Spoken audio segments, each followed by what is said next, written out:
Okay, तो आज का हमारा टॉपिक है कबीर। कबीर का जीवन परिचय आप सब लोग पढ़ चुके थे, तो हम आज लेंगे उनकी साखियां। साखियां में जो था आप लोग पढ़ चुके हो एक बार, सौम्या दुबे। ओके, मानसरोवर इसका जो पहला है वो आप लोग पढ़ चुके हो। मानसरोवर सुभर जल, हंसा केली कराही, मुक्ता फल मुक्तो चुगे, अब उड़ी अनत न जाही। ठीक है, इसका जो अर्थ था वो कुछ इस प्रकार था। मानसरोवर के लबालब भरे जल में हंस क्रीड़ा कर रहे हैं। क्रीड़ा मतलब खेल रहे हैं। वे मुक्त भाव से सरोवर में से मोती चुग रहे हैं। मोती चुगना क्या होता है? फूलों के ऊपर जो पानी आके गिरता है उसको वो चुग रहे हैं, वो मोती के समान लगता है। ठीक है, मोती चुग रहे हैं। उन्हें जल क्रीड़ा में इतना आनंद आ रहा है कि वे अब यहां से उड़कर कहीं नहीं जाना चाहते। आशय यह है कि प्रभु भक्त भक्ति में लीन होकर परम आनंद में लीन है। वे मुक्त होकर मुक्ति का आनंद ले रहे हैं। अब ये इसे छोड़कर कहीं भी नहीं जाना चाहते। ठीक है, तो एक बार फिर मैं आप लोग को ये मैं समझाती जाऊंगी साथ साथ। फिर उसके बाद आप दूसरा भी पढ़ चुके थे। प्रेमी ढूंढत मैं फिरो, प्रेमी ढूंढत मैं फिरो, प्रेमी मिले न कोई, प्रेमी को प्रेमी मिले, सब विष अमृत होए। तो इसमें क्या बताना चाहते हैं कबीर? कबीर कहते हैं, मैं भक्त किसी सच्चे प्रभु प्रेमी को खोजने निकला, परंतु बहुत प्रयत्न करने पर भी मुझे वह ना मिला। जब मुझे सच्चा प्रेमी मिला तो मेरे सब पाप पुण्य में बदल गए, वासनाएं नष्ट हो गईं, दुर्भावनाएं समाप्त हो गईं, मन में पवित्रता रूपी अमृत का संचार हो गया।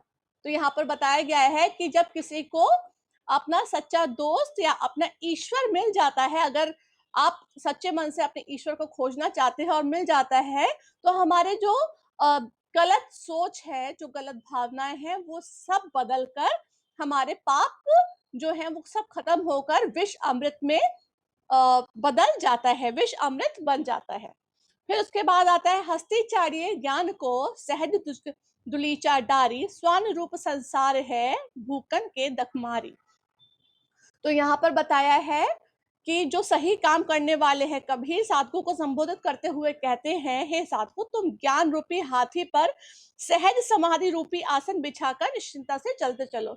अगर आप सही हैं और आपके पास ज्ञान है तो आपको किसी से डरना नहीं चाहिए, आपको आगे बढ़ते जाना चाहिए, क्योंकि यह संसार तो कुत्ते के समान है जो हाथी को चलते देखकर व्यर्थ ही भौंकता रहता है, उससे तुम्हारा कुछ बिगड़ने वाला नहीं है। आशय यह है कि प्रभु साधक को दुनिया की निंदा की परवाह किए बिना निंदा की परवाह किए बिना साधना पथ पर बढ़ते जाना चाहिए। ये सबको क्लियर है? ये पहले भी समझा चुके। और आज हम जो नया ले रहे हैं वह है, पाखा पाखी के कार ने सब जग रहा भुलान, निरपक होई के हरि भजय सोई संत सुजान। ठीक है, यहाँ पर कबीर कहते हैं, आज सारा संसार पक्ष विपक्ष में पड़ गया है। लोग तर्क वितर्क के चक्कर में ईश्वर को भूलते जा रहे हैं। सच्चा संत वही है जो निष्पक्ष होकर ईश्वर का भजन करता है। तो यहाँ बताने की क्या कोशिश करिए, पहले तो मैं सब बच्चों को एक चीज क्लियर कर दूं कि ये जो हम लोग कबीर के जो साखियां पढ़ रहे हैं, तो ये कबीर की सोच है। इसको आप लोग अपने अपने ये मत सोचिएगा कि ये हमारे धर्म के विरुद्ध है। ठीक है, क्योंकि आप बच्चे हैं, आप आने वाली हमारी भावी पीढ़ी हैं, तो अपनी सोच को बड़ा कीजिए, क्योंकि इसमें कुछ कुछ चीजें ऐसी लिखी गई हैं कि अगर आप उसको सिर्फ अपने धर्म के ऊपर लेके चलेंगे तो वो सही नहीं होगा। ठीक है, तो मैंने इसलिए पहले आपको समझा दिया। और इसका जो अर्थ है वो कुछ इस प्रकार है। इसका अर्थ कुछ इस प्रकार है कि आजकल क्या होता है कि लोग जो सही चीज़ है, सही बात है, उससे हटकर क्या होता है कि मैं ठीक हूँ, मैं ठीक हूँ। हिंदू बोलेंगे हमारा धर्म ऊँचा है, हम ठीक हैं। ठीक है, मुस्लिम बोलेंगे हमारा धर्म ऊँचा है, हम ठीक है। सिख बोलेंगे हम तो हैं, फिर ईसाई भी बोलेंगे हम हैं। ठीक है, तो इस चक्कर में क्या होता है, सब जो सही चीज़ है वो खत्म हो जाती है।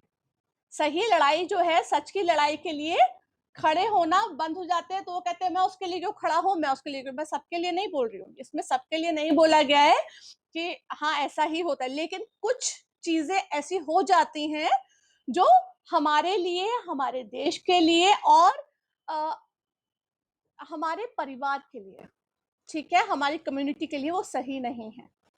तो यहाँ पर यही बताया है कि आजकल सब पक्ष विपक्ष करते रहते हैं। सबसे बड़ी जो प्रॉब्लम हमारे देश की है, जो मैं आप लोगों के साथ शेयर करना चाहती हूँ, वो हमारे हैं नेता। ठीक है, वो हमारे हैं नेता क्या करते हैं, वो उनको मजा आता है कि दो पक्षों को लड़वा दो। अगर उनकी गलती है किसी काम में तो क्या करते हैं, दो पक्षों को लड़वा देते हैं, सबका ध्यान उस तरफ चला जाता है और उनको कोई उनकी गलत बातों को नोटिस करता ही नहीं है। तो यहाँ कबीर यही कहना चाहते हैं कि आज का संसार पक्ष विपक्ष में पड़ गया है। लोग तर्क वितर्क के चक्कर में ईश्वर को भूल गए हैं। ठीक है, सच्चा संत वही है जो निष्पक्ष होकर ईश्वर का भजन करता है। ये सबको क्लियर हो गया? सबको क्लियर हुआ? ओके बेटा, अब हम लोग नेक्स्ट ले रहे हैं। नेक्स्ट है हमारा हिंदू मुआ राम कहीं, मुसलमान खुदाई, कहे कबीर सो जीवता, जो दुह के निकट ना जाए। इसको आप लोग अंडरलाइन कर लीजिए, ये बहुत ही महत्वपूर्ण साखी है। ये बार बार आपके एग्जाम में पूछी जाती है, इसको आप लोग अंडरलाइन कर सकते हैं। ठीक है, ये बार बार पूछी जाती है। तो यहाँ पर कहने का कुछ ये मतलब है कबीर जी का कि हिंदू जन राम का नाम लेकर मर जाते हैं, मुसलमान खुदा खुदा कहते मर जाते हैं, पर दोनों ईश्वर को ना पा सके। कहने का यहाँ पर जो उनका मतलब है वो कुछ इस प्रकार है कि अगर आपने अच्छे काम नहीं किए, आपने दूसरे के बारे में सोचा ही नहीं है, तो चाहे आप राम राम नाम लेकर मर जाए, चाहे आप खुदा खुदा करते मर जाए, अगर आपका जीवन किसी के काम आया ही नहीं है, तो क्या होता है, वे आपसी भेदभाव में पड़कर कट्टर हो गए हैं। कबीर कहते हैं वास्तव में ही वही व्यक्ति जीवित कहलाने का अधिकारी है जो हिंदू मुस्लिम और राम खुदा दोनों से दूर रहता है। दूर रहने का मतलब ये है कि जो कट्टरता है, अगर आपके सामने कोई पानी मांग रहा है और अगर कोई हिंदू है, कोई मुस्लिम पानी मांग रहा है, आपने वो पानी उसको नहीं दिया, तो आपका राम राम करना किसी काम का नहीं है। यही चीज दूसरे पे अप्लाई होती है। तो यहाँ बोला है, अगर आप अच्छे काम कर ही नहीं सकते तो आपका राम नाम करना, आपका खुदा खुदा करना किसी काम नहीं आएगा। आशय यह है कि भगवान राम और खुदा दोनों से अलग है, लेकिन मानवता हिंदू और मुसलमान दोनों भेदों से ऊपर है। मानवता सबसे ऊपर है, मतलब किसी भी धर्म में, कोई भी धर्म उठा लीजिए, किसी में ये नहीं सिखाया गया है कि किसी को आप तड़पता हुआ छोड़ दें। और ये इसका सबसे बड़ा उदाहरण आज के टाइम में आपके सामने मौजूद है कि चाहे आप हिंदू ले लीजिए, चाहे मुस्लिम ले लीजिए, चाहे सिख ले लीजिए, चाहे ईसाई ले लीजिए, सब अपनी तरफ से पूरी कोशिश कर रहे हैं कि किसी तरीके से ये जो कोरोना नाम की बीमारी है, इससे कैसे निपटा जाए। सरकार का तो मैं नहीं कह सकती, लेकिन हाँ, सब धर्म मिलकर अपने अपने स्तर पर संघर्ष कर रहे हैं। दिल्ली का मैं बता रही हूँ, गुरुद्वारे अपने हॉस्पिटल चला रहे हैं, फ्री में आपको ऑक्सीजन बांट रहे हैं, मस्जिदों में पूरा कोविड सेंटर बना दिया गया है। ठीक है, और जो हिंदू है वो खाना बांट रहे हैं, राशन बांट रहे हैं। ठीक है, ईसाई जो है वो अपने तरीके से कर रहे हैं, वो राशन बांट रहे हैं। तो सब मिलकर इस टाइम, ये जो कोविड जो आया है, इस वक्त में सब मिलकर एक दूसरे की हेल्प कर रहे हैं। लेकिन इससे हटकर क्या होता है, जो नेता होते हैं, जो राजनेता होते हैं, उनको लगता है कि अब हमारी गद्दी को, हमारी कुर्सी को खतरा है, तो क्या करते हैं, इन्हीं लोगों को जो आज सब मिलकर एक साथ खड़े हैं, इन्हीं को किसी बात पर लड़ा देंगे और चीजों को, जो खूबसूरत चीजें हो रही हैं, मतलब इतनी आफत के बाद, ये कोविड नाम की बीमारी के बाद भी लोग खड़े हैं एक साथ, ये एक अच्छी बात है। सब लोग मिलकर एक साथ खड़े हैं, ये अच्छी बात है, लेकिन इसमें भी लोग लड़ा देंगे। कुछ लोग हैं जो इसमें भी लड़ा देंगे कि चीजें गलत हो रही हैं। तो यहाँ पर यही समझाया गया है। मैं आप लोगों को फिर से बता रही हूँ कि आप लोग भावी पीढ़ी हैं, इसलिए मैं आपसे खुलकर बात करती हूँ। आप बड़े बच्चे हैं और मैं अच्छे से आपको समझा देती हूँ कि ये जो लाइंस हैं कबीर ने जो लिखी हैं, इनको अदरवाइज मत लीजिएगा, ठीक है। जो अर्थ है उसको समझने की कोशिश कीजिएगा। तो हिंदू मुआ राम कहीं, मुसलमान खुदाई, कहे कबीर सो जीवता, जहू के निकट न जाए, ठीक है। दूह के निकट न जाए, कबीर कहते हैं हिंदू जन राम नाम लेकर मर गए, मुसलमान खुदा खुदा करते मर गए, पर दोनों ईश्वर को ना पा सके, दोनों ईश्वर को ना पा सके, ठीक है। वे आपसी भेदभाव में पड़कर कट्टर हो गए। कबीर कहते हैं वास्तव में वही व्यक्ति जीवित कहलाने का अधिकारी है जो हिंदू, मुस्लिम और राम खुदा से दूर रहता है। आशय यह है कि भगवान राम और खुदा दोनों से अलग हैं और भगवान मानवता हिंदू और मुसलमान से दोनों भेदों से ऊपर है, ठीक है। ये क्लियर हुआ सबको? यशमीत, ऋषि, ओके बेटा, ओके बेटा। अब 6 है आपका काबा फिरी काशी भया, इसको भी आप लोग अंडरलाइन कर लीजिए, ये भी बहुत महत्वपूर्ण है, ठीक है। ये वाला भी बहुत महत्वपूर्ण है। काबा फिरी काशी भया, राम ही भया रहीम, मोट चून मैदा भया, बैठी कबीरा चीन।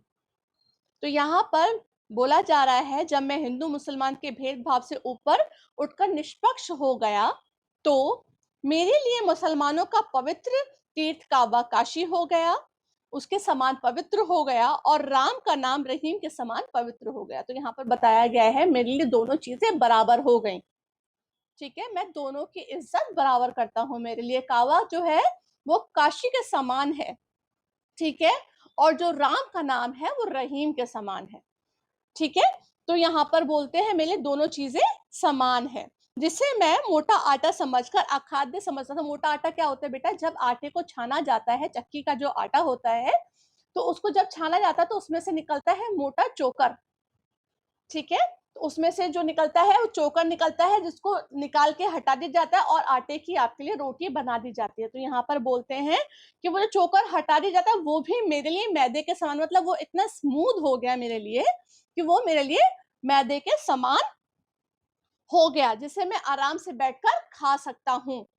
आशय यह है कि धार्मिक भेदभाव के नष्ट होने पर मेरे मन में हिंदू, मुसलमान और राम रहीम के नाम पर बसी दुर्भावनाएं दूर हो गईं, ठीक है। यहाँ कबीर जी कहते हैं कि जब मैं ये सब लड़ाइयों से, धर्म जात की लड़ाइयों से जब मैं ऊपर उठा तो मेरे लिए कावा जो है वो काशी के समान पवित्र हो गया, राम का नाम जो है वो रहीम के समान पवित्र हो गया, मेरे लिए दोनों ही एक जैसे हो गए।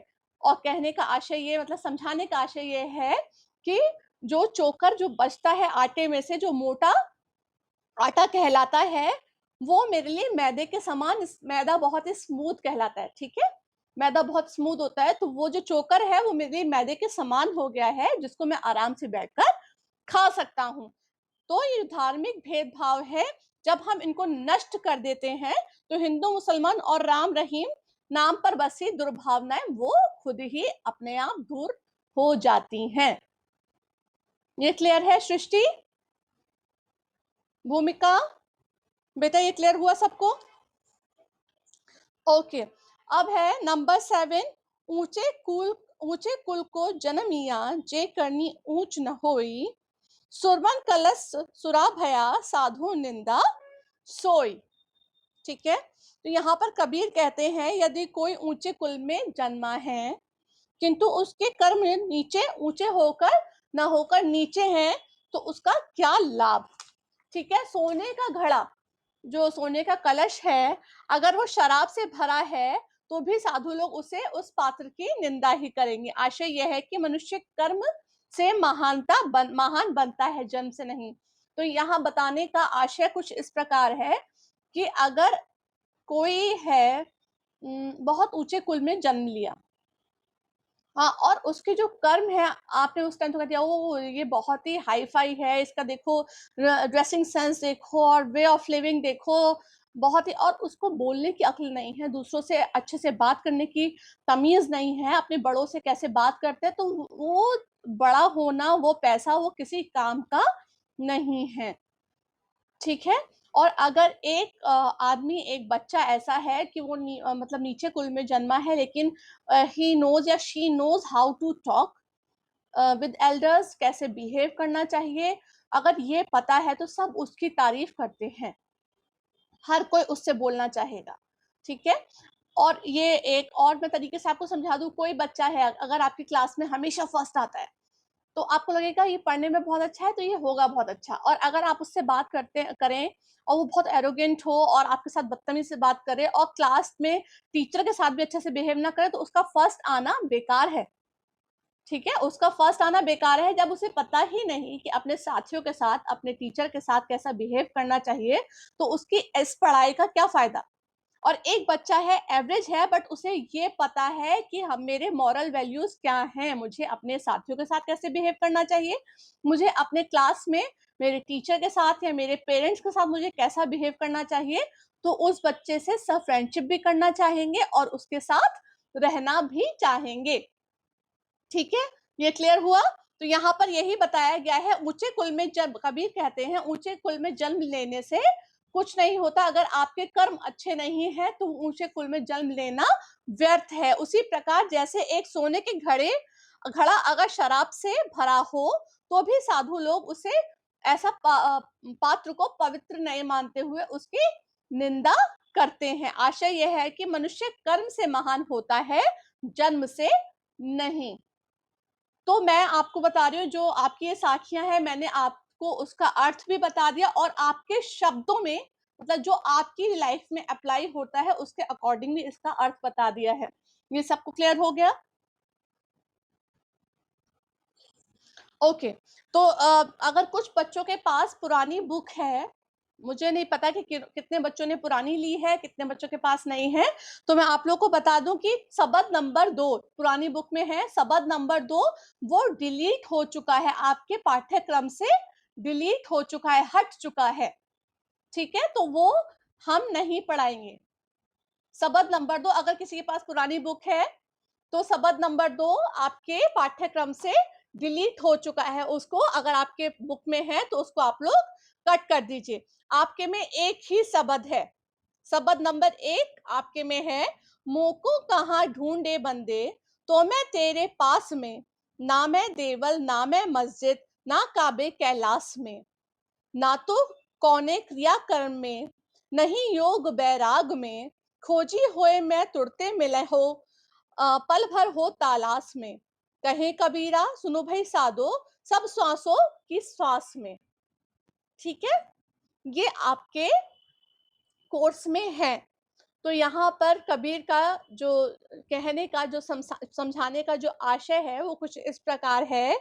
इससे स्वयं निराकार ब्रह्म मनुष्य को संबोधित करते हुए, कबीर जो है मनुष्य ब्रह्म को संबोधित करते हुए कहता है, हे मनुष्य, तू तू मुझे अपने से बाहर कहाँ ढूंढता है। ठीक है, तो हे मनुष्य, तू मुझे अपने से बाहर कहाँ ढूंढता है, कहाँ भटक रहा है। मैं तो तेरे बहुत नजदीक हूँ, ना मैं मंदिर में रहता हूँ, ना मस्जिद में, ना मुसलमानों के तीर्थ काबा में निवास करता हूँ, और ना ही मैं हिंदुओं के कैलाश पर्वत पर हूँ। अतः इन जगह पर मुझे क्यों खोज रहा है? तुम्हारा भटकना व्यर्थ है। ना तो मैं किसी विशेष क्रिया में करने से मिलता हूँ, ना किसी कर्म कांड के, ना मैं योग साधना करने से मिलता हूँ, ना संसार को छोड़कर सन्यासी बनने से। ये सब ऊपरी दिखावे हैं। ठीक है, मैं तो सब जगह व्याप्त हूँ। यदि सच्चा खोजने वाला भक्त हो, जिसके मन में मुझे पाने की सच्ची ललक हो, तो मैं तुरंत ही दर्शन देता हूँ। मुझे पाने के लिए पल भर की सच्ची लगन काफी है। कबीरदास अपने भक्तों को संबोधित करते हुए कहते हैं, सुनो भाई संतो, वह परमात्मा सब प्राणियों में विद्यमान है, जैसे सांस तुम्हारे भीतर है वैसे परमात्मा भी तुम्हारे भीतर निवास करता है, वही प्राण बनकर तुम्हारे भीतर समाया हुआ है, अतः उसे खोजना है तो अपने मन में खोजो, बाहर नहीं। तो यहाँ कहने का जो कबीर का अर्थ है वो कुछ इस प्रकार है कि दिखावे के लिए किए गए अच्छे कार्य तुमको नहीं बचाएंगे। अगर आप दिखावे के लिए कर रहे हो, आपने सोचा कि आज चलो ठीक है किसी गरीब की हेल्प की जाए, हाँ आपने चलो खाना बनवा दिया, जाके पहले क्या कर रहे हो, अपना व्हाट्सएप स्टेटस बना रहे हो, पिक क्लिक कर रहे हो, उसको पहले आप अपनी स्टोरी पे डाल रहे हो, सोशल मीडिया पे डाल रहे हो। तो ऐसा अच्छा काम करने से कोई फायदा नहीं है। अगर आप उसको सिर्फ दिखावे के लिए कर रहे हो तो वो अच्छा काम किसी काम का नहीं है। अच्छा काम वो होता है जो सच में आपके अंदर विद्यमान है। आपको अगर किसी जरूरतमंद को देखकर दुख होता है तो आपके अंदर आपका खुदा, आपका भगवान है, इसका मतलब आप अभी जीवित हो, ठीक है, आपके अंदर मानवता है। तो यहाँ पर बताया है कि अगर आप सच में किसी के लिए कुछ अच्छा सोचते हो तो आप इधर उधर भटकने की जरूरत नहीं है किसी को भी कि मुझे भगवान चाहिए, मुझे खुदा चाहिए। भगवान खुदा सब हमारे ही अंदर विद्यमान है, वो हमारे ऊपर डिपेंड करता है कि हम उसे खोज पाते हैं या नहीं। तो यहाँ पर बताया है इस प्रकार से कि हे मनुष्य तू मुझे अपने बाहर कहाँ ढूंढता भटक रहा है, मैं तो तेरे नजदीक हूँ, मतलब मैं तो तेरे ही अंदर हूँ। ना मैं मंदिर में रहता हूँ, ना मैं मस्जिद में, ना मैं मुसलमानों के तीर्थ काबा में निवास करता हूँ, ना हिंदुओं के कैलाश पर। यहाँ पर इस प्रकार से बताया गया है कि अगर सोचो कि हमने बहुत सारे बुरे काम कर लिए और वो काबा जाके खत्म हो जाएंगे, कैलाश पर्वत पे जाके अमरनाथ की यात्रा करने से खत्म हो जाएंगे, तो ये हमारी भूल है। अगर हमने अपने बुरे कामों को, अपनी गलत चीजों को अपने अंदर से निकाल दिया तो हम मानो कि हमारा काबा, हमारा काशी सब कुछ हो गया, मतलब हमारे चारों धाम हो गए और हमने अपने प्रभु को पा लिया। अगर हमने अपने मन में से गलत बातों को निकाल दिया, ठीक है ना। फिर उसके बाद है, ना तो मैं किसी विशेष क्रिया में मिलता हूँ, ना किसी कर्म कांड से। तो अगर आपने सोच लिया कि आज हम गीता पढ़ लेते हैं, आज हम कुरान पढ़ लेते हैं, तो हमारा जो आज जो हमने गलत बात की है, अपने पेरेंट्स के साथ हमने बदतमीजी से बात की है या कुछ मिसबिहेव किया है किसी के साथ, तो खत्म हो जाएगा। तो वो हमारी सोच गलत है, ठीक है, कि मैं किसी कर्म कांड में या किसी पवित्र किताब में नहीं ऐसे पाया जाता। पहले खुद हमें पवित्र होना पड़ेगा, जो उस किताब में लिखा है उसके अकॉर्डिंग बनना पड़ेगा, तब हम उसके समान बन सकते हैं। ना मैं योग साधना करने से मिलता हूँ, ना संसार छोड़कर सन्यासी बनने से। तो अगर हमने योग कर लिया और सोच लिया कि सब कुछ हो गया और सन्यासी अब सब कुछ छोड़ दिया, दुनिया को त्याग दिया और हमने ये सोचा कि अब हमने प्रभु को पा लिया, तो ऐसा नहीं होता है, ठीक है। फिर ये सब ऊपरी दिखावे हैं, मैं तो सब जगह व्याप्त हूँ। यदि सच्चा खोजने वाला भक्त हो, जिसके मन में मुझे पाने की सच्ची ललक हो, तो मैं तुरंत ही उसे दर्शन देता हूँ। मुझे पाने के लिए तो पल भर की सच्ची लगन चाहिए, लगन ही काफी है। कबीर दास जी अपने भक्तों को संबोधित करते हुए कहते हैं, सुनो भाई संतो, वह परमात्मा सब प्राणियों में विद्यमान है। जैसे सांस तुम्हारे अंदर है, वैसे परमात्मा भी तुम्हारे भीतर बसा हुआ है।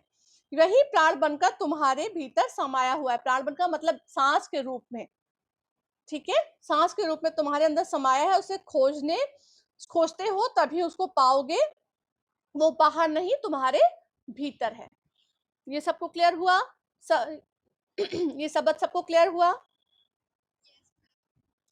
ओके, तो ये जितने भी आपके साखियां और शब्द है, इसको आप लोगों को अपने नोटबुक में करना है। सब बच्चों को अपनी अपनी नोटबुक में इसको करना है। इनका अर्थ आप लोगों को अपनी नोटबुक में लिखना है। फिर इसके अकॉर्डिंग छोटे छोटे जो प्रश्न हैं वो मैं क्लास में ही आपसे करूंगी, और मैं आशा करती हूँ, मतलब आप लोगों से एक्सपेक्ट करती हूँ, बिकॉज ऑफ बहुत अच्छे बच्चे हो, तो हो सकता है कि उनमें से कुछ के आंसर आप मुझे ऐसे ही दे दो, मुझे लिखवाने की आपको जरूरत ही ना पड़े।